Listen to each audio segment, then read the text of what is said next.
ladies and gentlemen, as promised, it's time for our second keynote speech of the afternoon. I'm delighted to say that the President of the Economic and Social Committee is in the room, Mr. Oliver Röpke, and I'd like to invite you now, sir, to join me here up on stage and share also some words of wisdom with our audience. Good to see you again.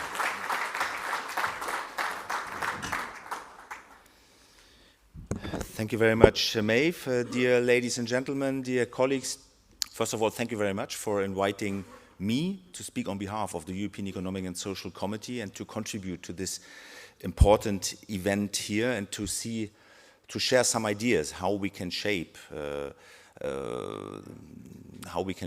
our European framework for the next term after 2024.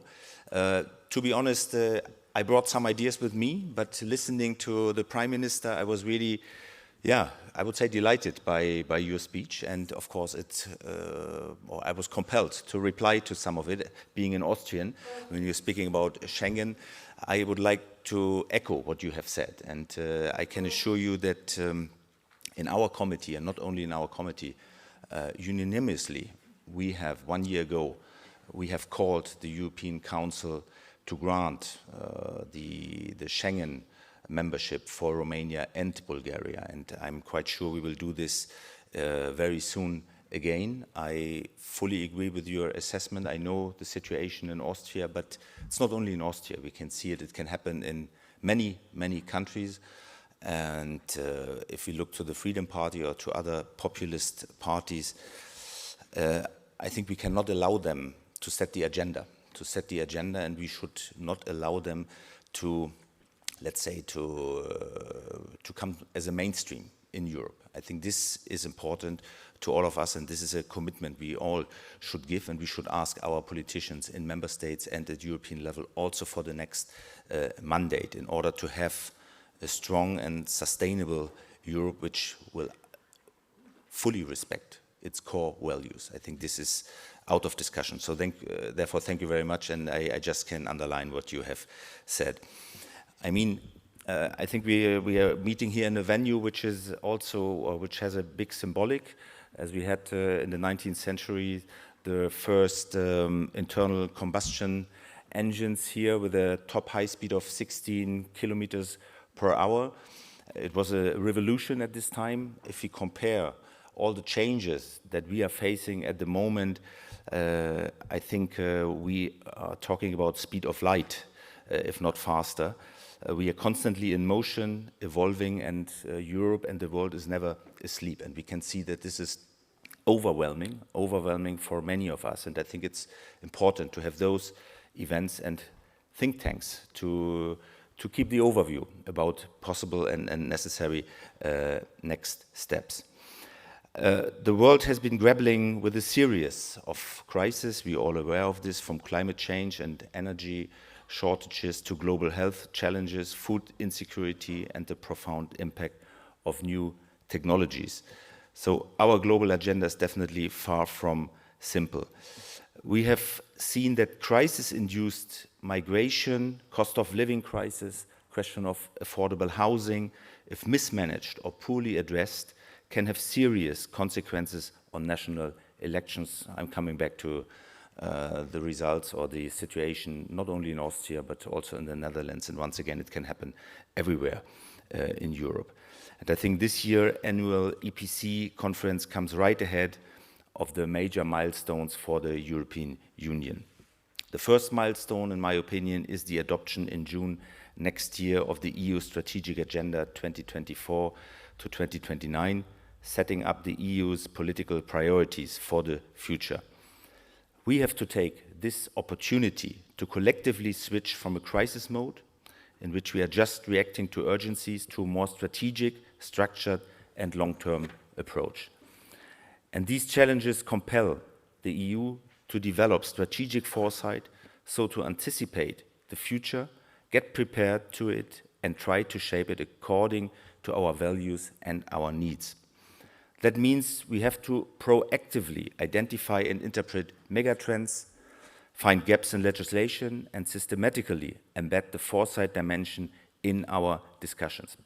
I know that once again here in this room, I'm preaching to the converted, And much of the homework lies in the camp of public actors. But even we, the European Economic and Social Committee, have increased our capacity of forward-looking analysis and reflection, which is one of the priorities of my presidency.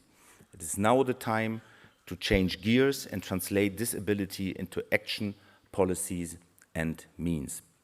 We must go beyond reports and conferences and set clear and strategic axes for our future.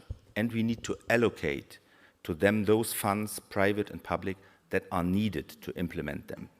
In this respect, Next Generation EU was a great, transformative, but very first step.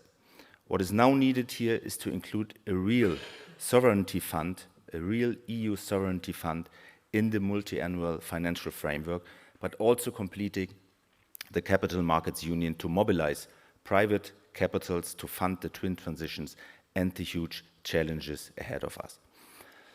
Let me also underline two crucial dimensions that strategic foresight must have. In our eyes, it must work across silos, and it must be truly participatory. Concretely, it means to take into account the views of stakeholders and civil society organizations active in the field across the whole spectrum of EU policies. We in the ESC, we are a true advocate of this participatory foresight, which requires a dedicated work with methods and tools. The ESC has the necessary network, tools, and knows how to involve social partners and civil society organizations on the ground.